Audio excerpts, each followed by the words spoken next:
I think he's the man that saved my life, and I owe a great debt of gratitude and a great deal of respect for him. Alex Goodwin, the young man from England, was the toast of Kansas City 6 years ago.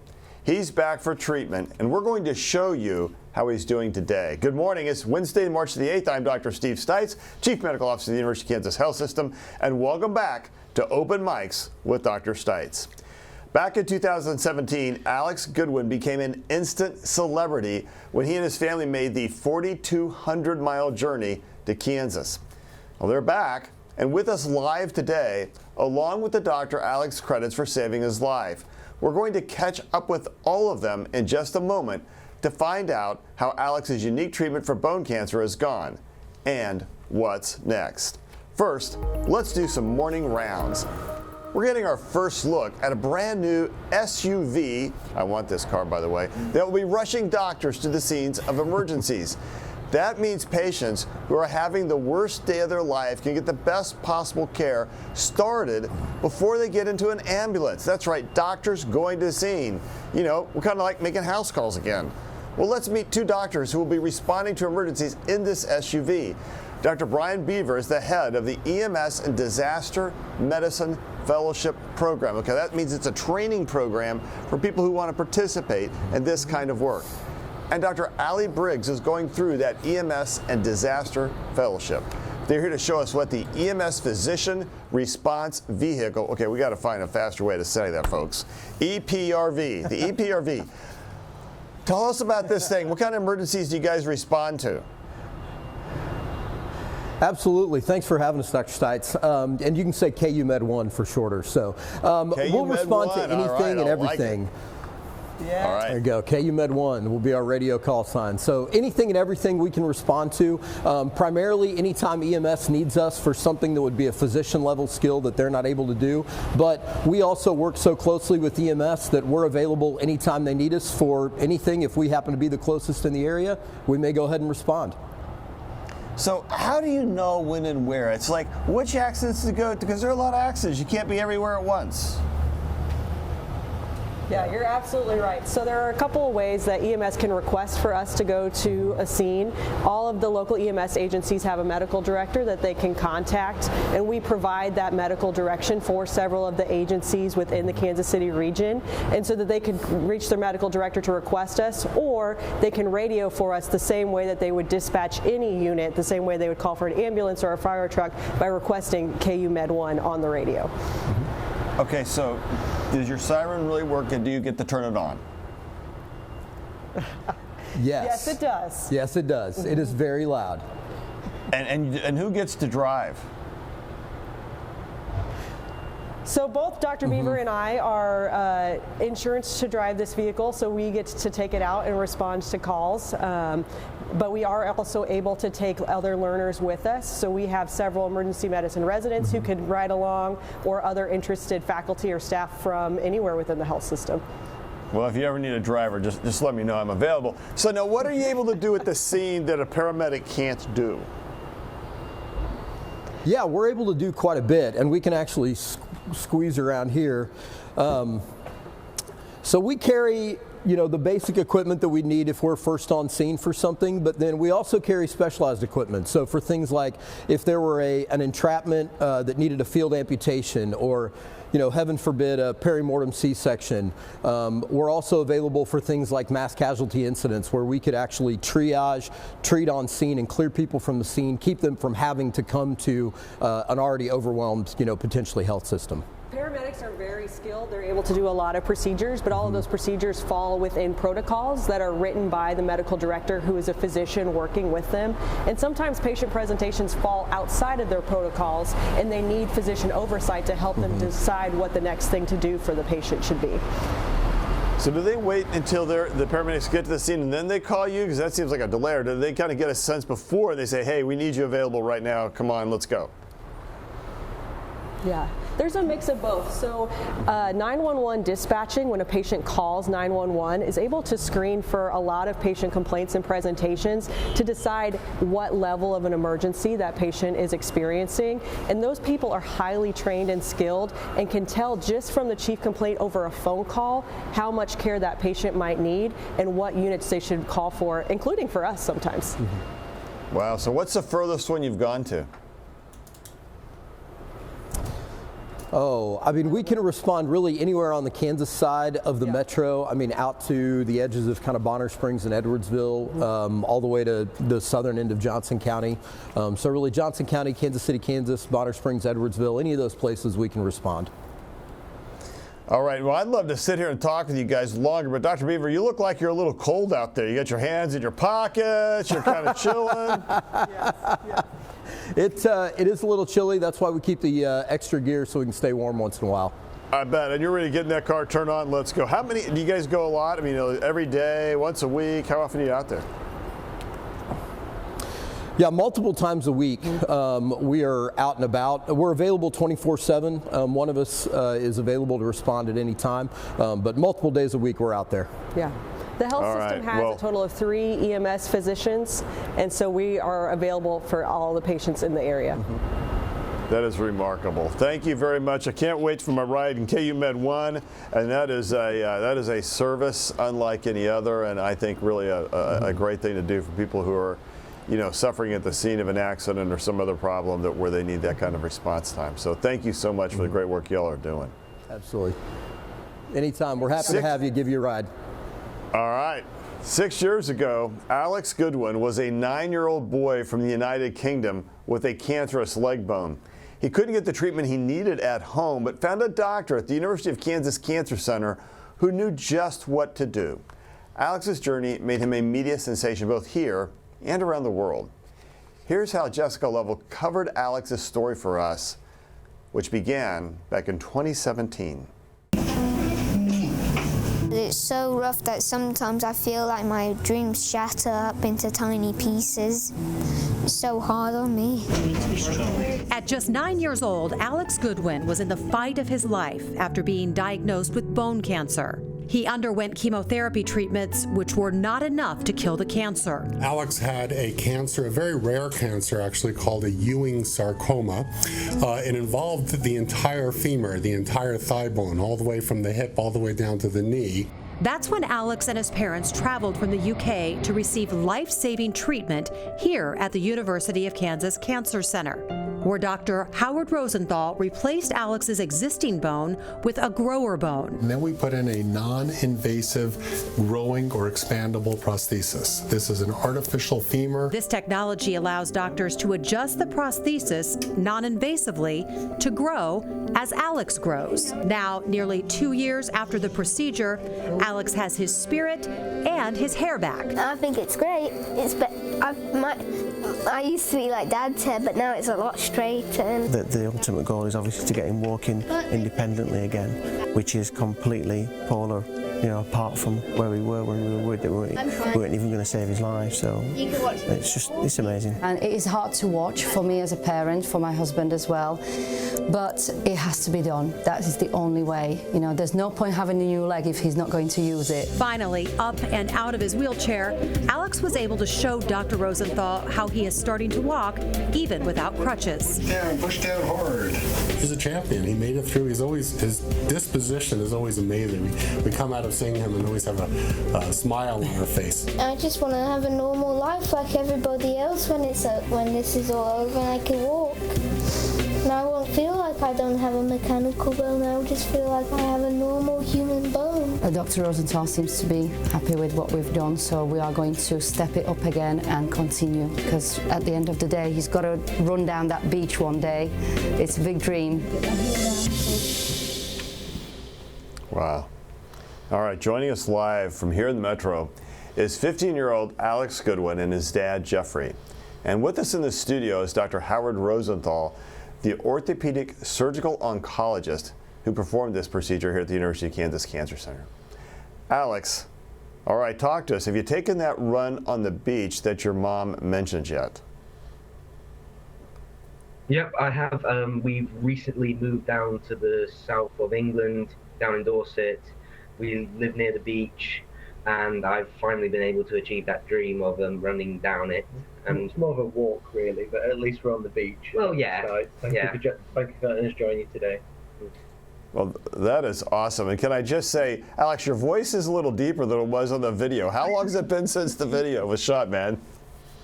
I think at least 4 years ago. Maybe 3 years ago. Yeah, 3 to 4 years ago. Okay, so you've grown, and that leg's grown with you. Yes, it has.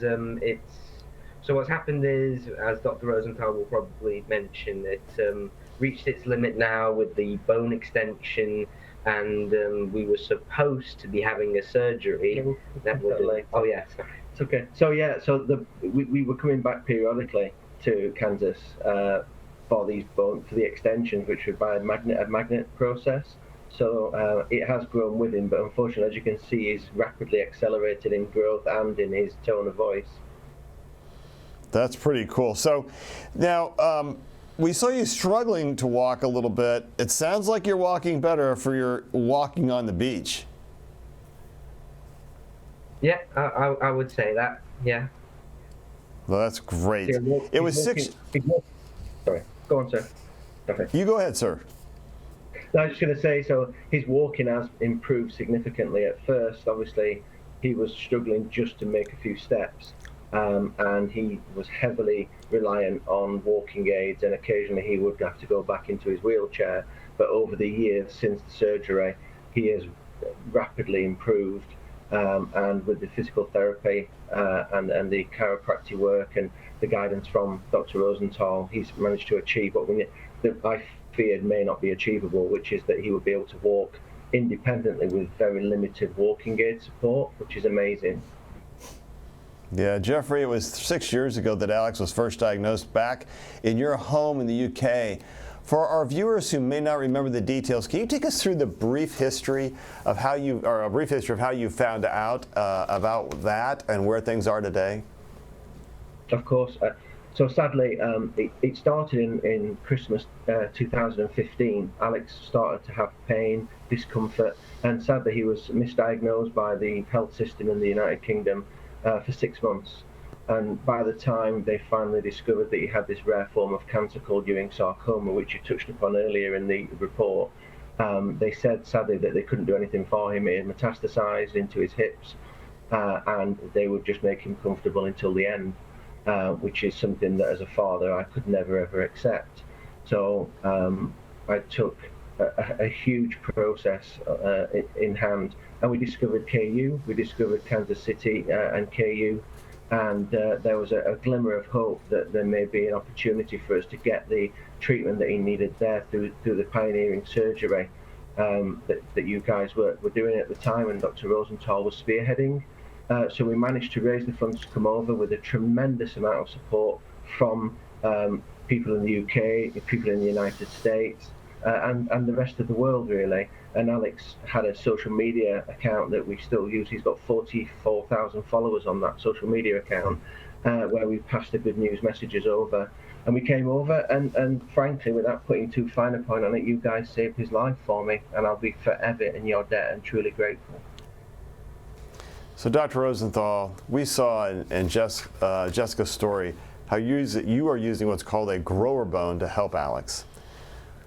Walk us through what that is and look at back over the last 6 years. Talk to us about what's going on here and how this works. And I mean, this is approximately a very big deal.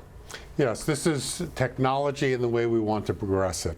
Realize that when a 9-year-old child comes to us with a cancer that is a limb-threatening type of a cancer, so not only are we dealing with a life-threatening issue, but we're certainly dealing with a limb-threatening issue as well. We know that for Ewing sarcoma, the primary treatment being surgical resection and chemotherapy, that we can do. The problem is how do we reconstruct the leg? In Alex's case, his cancer went all the way up to the cup of the hip, or the acetabulum, so even an amputation at the hip level would not have given us good, clear margins. He presented with a very aggressive form of the disease, and we had to deal with, again, the removal of all of the disease, but then the reconstruction. So we have ways of reconstructing a limb with either bone transplants or artificial prosthetic limbs.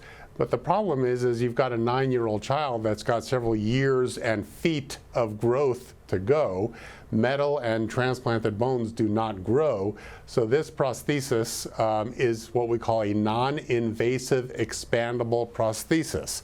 A non-invasive meaning we don't have to go back into the patient to lengthen it. We administer a electrical, or actually an electromagnetic current, and the prosthesis grows. So Alex would come back from England every 3 months for a couple of years, and we'd apply a circular, it looks like a small MRI scanner, over his leg. If you notice on the video, I was actually listening with a stethoscope to his ankle. What I'm actually listening for is the mechanism of the prosthesis, and we can qualitatively and quantitatively expand or grow his limb at the same rate that the rest of his body is growing.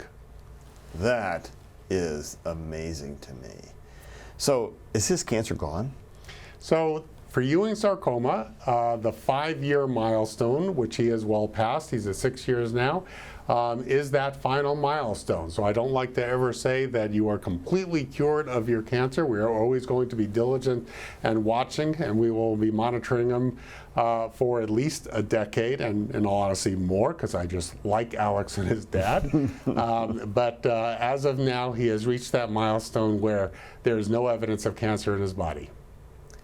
So he gets to ring the gong in our office. That's just got to feel, he's got to ring the bell, and that has got to be the most remarkable thing for a dad and really for the patient to hear.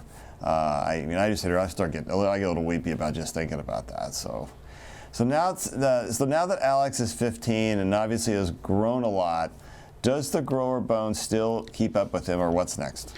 So we just completed our skeletal survey, and as well as our scanograms, which actually measures radiographically the limb lengths, and we're really, really close.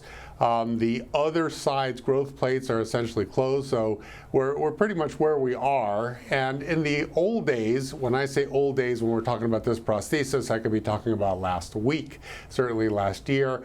The technology was such that we would expect to have to replace this with a permanent or adult prosthesis, which was our original plan.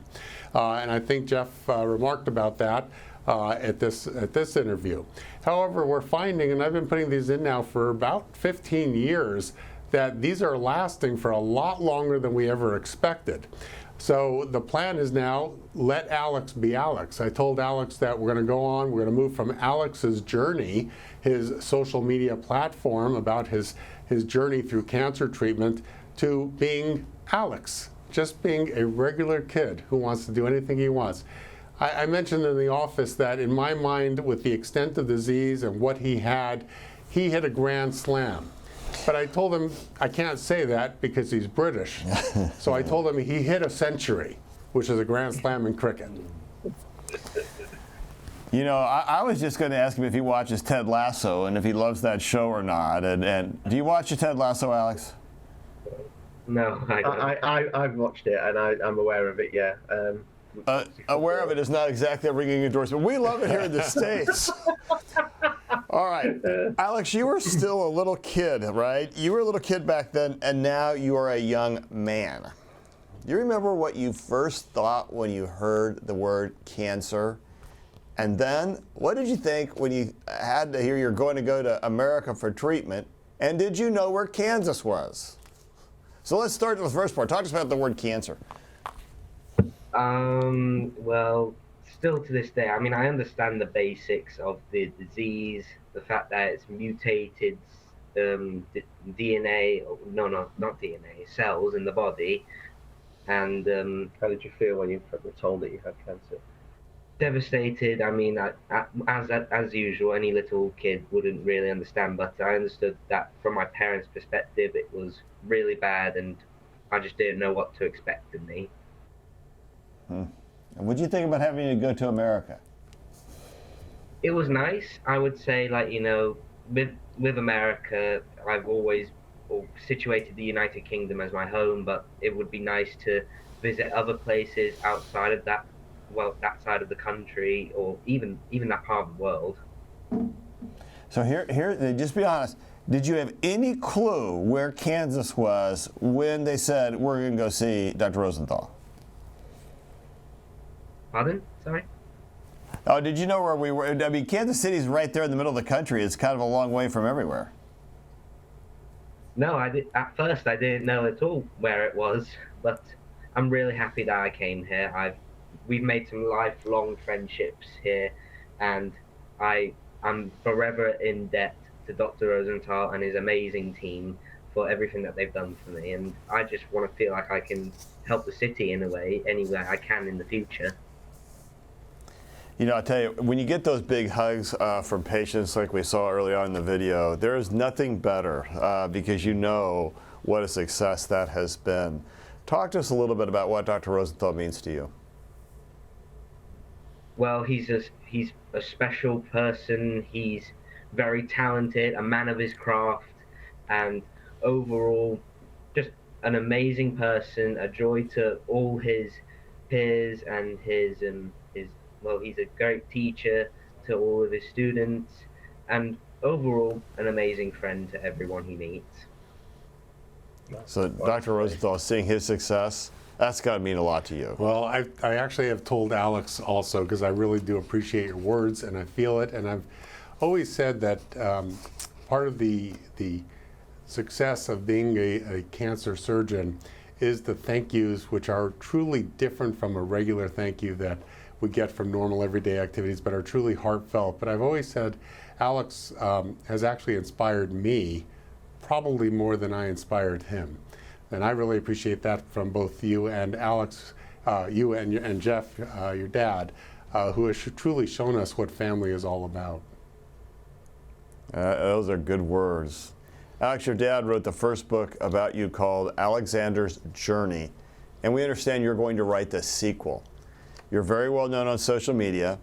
How does it feel to know that you're an inspiration to so many people around the world?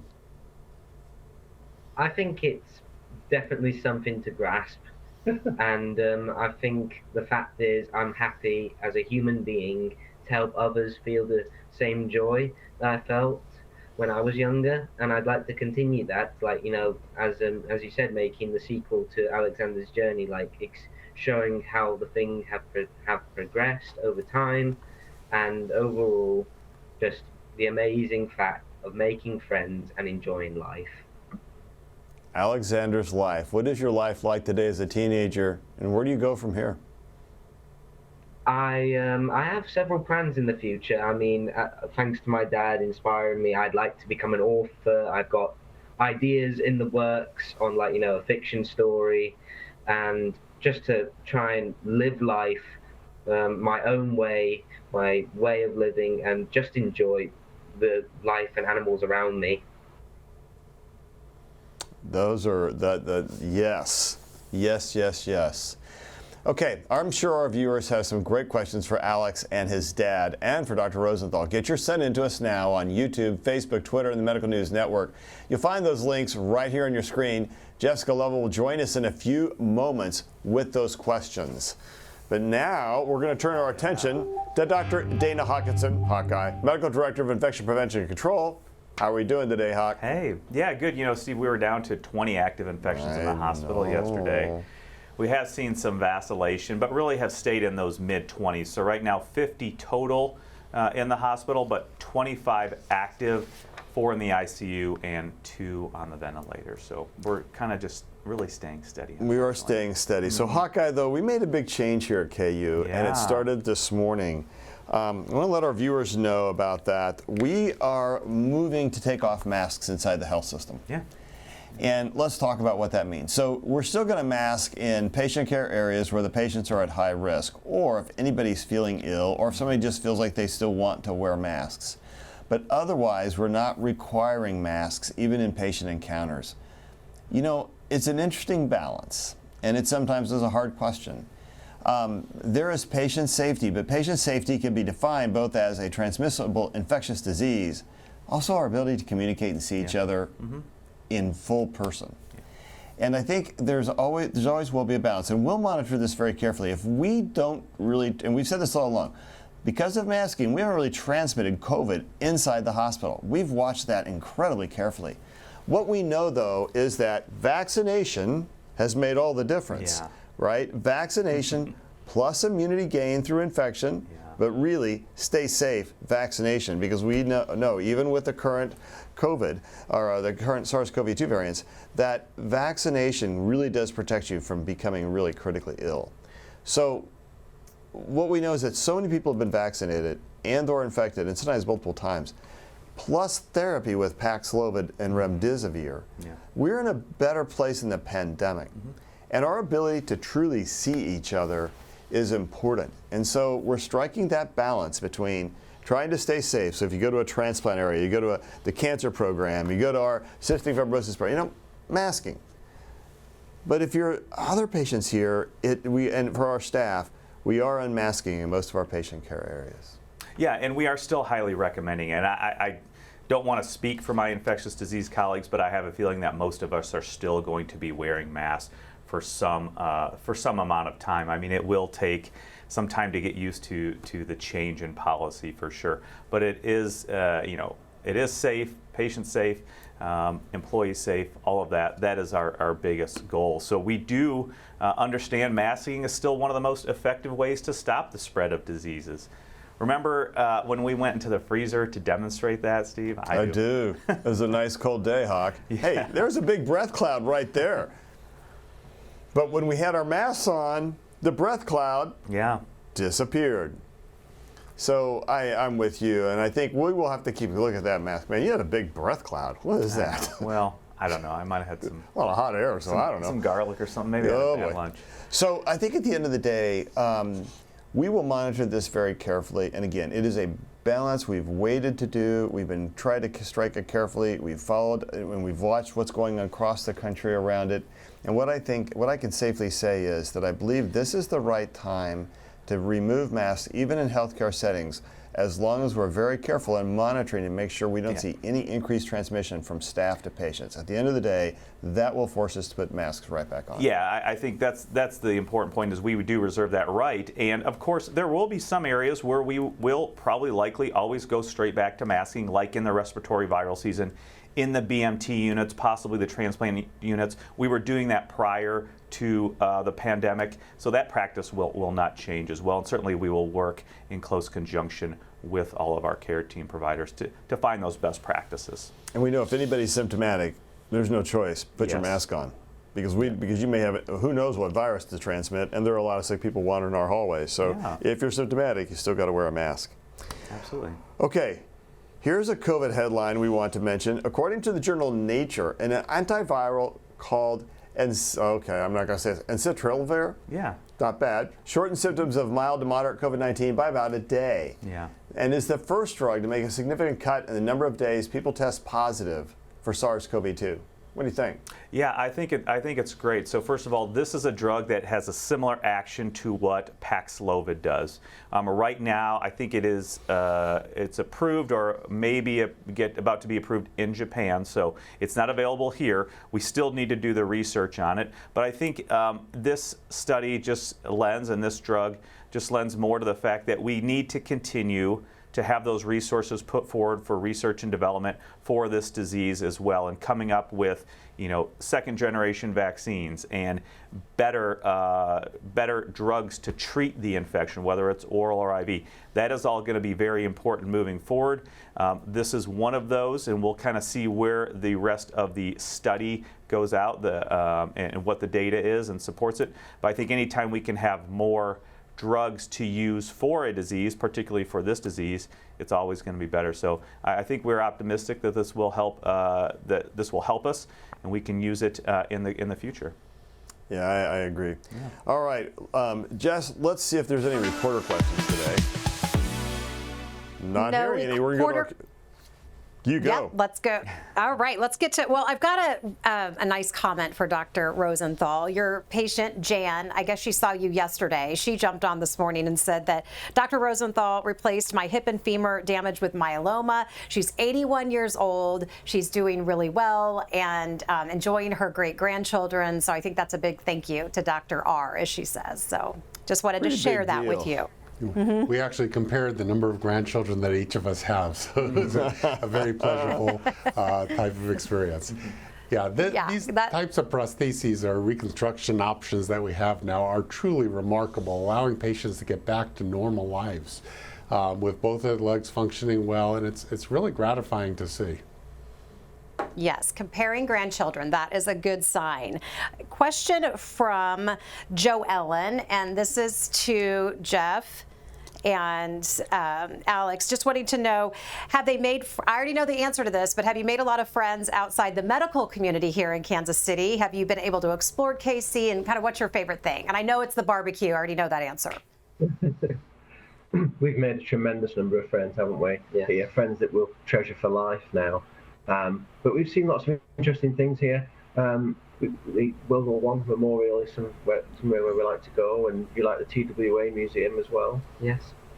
So we've been lucky when Alex lived here for almost a year. We went to Kansas City Zoo. Obviously, we've been following the Chiefs, and we've been lucky enough to go to Arrowhead a few times. So, and we've met Patrick Mahomes. Just thought I'd throw that in there, who seems to be a really nice chap, and just completely immersed in the culture here and made lifelong friends. That's a pretty big deal. Can I just ask a question, though? Did you shake Patrick Mahomes' hand, Alex? Yes, and I believe we got a T-shirt signed by him. Yeah. Yeah, a T-shirt signed by him. That's pretty cool. So I shook his hand one time. His hands are giant. Mm-hmm. Yeah, they engulfed me. Yeah. Jess. Okay, question back for Dr. Rosenthal is, Samantha wants to know, how many grower bones have you done? How common is this, and how many have you done? Have you done a lot of them? So I've done an awful lot of them. I truly can't keep track. I've been doing them since the first inception, which was a generation before the one that we did for Alex, and that goes back at least 20 to 25 years. In fact, just last night I heard from a patient who now lives in Atlanta, who I did one of the grower bones on, and he is dancing. He's in college now, doing a very physically active activity. We did an awful lot of those, and then we expanded on about 12, 15 years ago with the new non-invasive expandable prosthesis, like the one that Alex has. And we do quite a few of those. Ewing sarcoma, for example, and osteosarcoma are cancers that typically occur in the younger patients who have significant limb length discrepancies and a lot of limb length to grow. In the older days, we used to do more rotation plasties, which is where we turn the leg around and lengthen it to essentially a long below knee amputation on a little stilt, which is also a very good operation, purely biologic. But nowadays, I'm doing more of these non-invasive growing prostheses. They're working out remarkably well. Wow. Jess? So I have one last question, and it's from Ruth Ellen, and I'll end with this based on the announcement that we made today about masking. But she wants to know about removing the mask. Will there still be questions to patients about COVID exposure or having COVID, and how many days after COVID should she keep her appointment? She says she's coming up to an appointment, but she's just coming off from having COVID. Just wants to know if she should keep her appointments and if those questions will be being asked over the phone. You bet. And we can't answer those questions. The answer is yes. You should still keep your mask on. Yes, especially if you're after 10 days Hawkeye, you should keep your appointment. Yeah, absolutely. And you know, we are working on those lines of questionings and those processes and protocols as well. We had modified them a little bit. Obviously, the masking situation now will then give us an impetus for modifying those questions and those processes even further in those areas such as clinics. So I've got another question for Alex there. Now, so Alex, you know, the Chiefs happened to win the Super Bowl, and I know that's not as much as the World Cup, except maybe to me. But when they won the Super Bowl, it would have been like, what, 4:30 a.m. your time? Were you watching the game? Yeah, a part of it. But we fell asleep. Yeah, but we try and watch it. yeah, but the thing is, I think I'm happy that they won. It's a big pride for the city, and we saw pictures of the parade and all those people coming together and just enjoying it. Really, it's really awesome. Yeah, that's great. So, Alex, what's your favorite thing to get up and do now that you can get up and walk and do stuff? What's your favorite thing? Well, the place we live now, we live next to a castle, surprisingly, Corfe Castle. And it's just nice to go walking around it, go see the village, and just overall have a good time. And I like to go to the beach, as I stated earlier, and I just enjoy visiting places, really. That's awesome. And I know you got to go catch a flight, so we got to let you go. And you get to fly out of our new airport, which is a little better than the old airport you've been to. So thank you guys so much for being on this program. This has been a fantastic program. I want to thank all of our guests. Final thoughts. First, I love that turn of phrase, a man of his craft. Dr. Rosenthal. I still love what I do. You do. It brings me joy, as I say, it brings me inspiration, and I plan on continuing doing it for a long time. Jeffrey, final thoughts?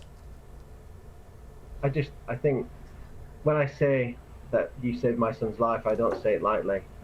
Everyone had kind of given up on us, and we came here and you accepted us as part of your community, and I'm forever grateful for that. And every time we come to KU, we have a positive experience, and the staff are truly dedicated. I'm not being paid to say this. It's a genuinely positive, enriching experience, and I'm truly grateful for you all. Alex, what's your message for our viewers? Work hard, enjoy life, and don't be afraid to ask people for help if you need to, and enjoy it. And have a great day. Stay awesome, and bye. Thank you all. Happy flying. I'm sure we'll see you again soon. Doc Hawk? Yeah, it's hard to follow that. That's a great sign off. But so again, we are heading in a new direction. I think it's almost 3 years ago today that the Big 12 tournament was canceled right after that first game, I think. So we are in a different era right now, and we have those measures to help protect you. It's staying up to date with vaccination. We know even the new bivalent vaccines help reduce your risk of severe disease and hospitalization, especially if you're high risk. If you do get disease symptoms, please test early and get on that oral Paxlovid. That will help reduce your symptoms as well.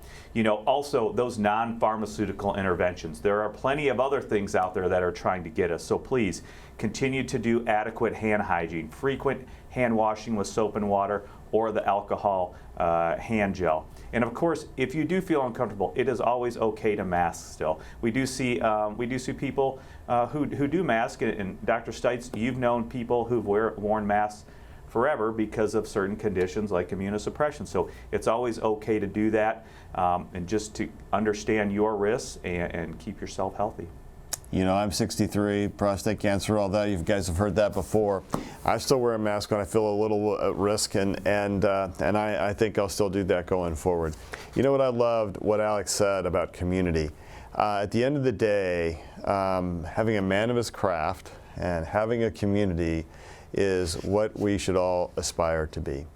And especially when that community reaches around the world, and you see a father and a son, you realize how much closer we are than how much further apart we are, no matter the distance. Jess, back to you. Dr. Stites, thanks so much. Thanks to all of our guests and to our viewers for being with us today. We will be back tomorrow morning at 8 a.m. with another morning medical update. We hope to see you then. Have a great day.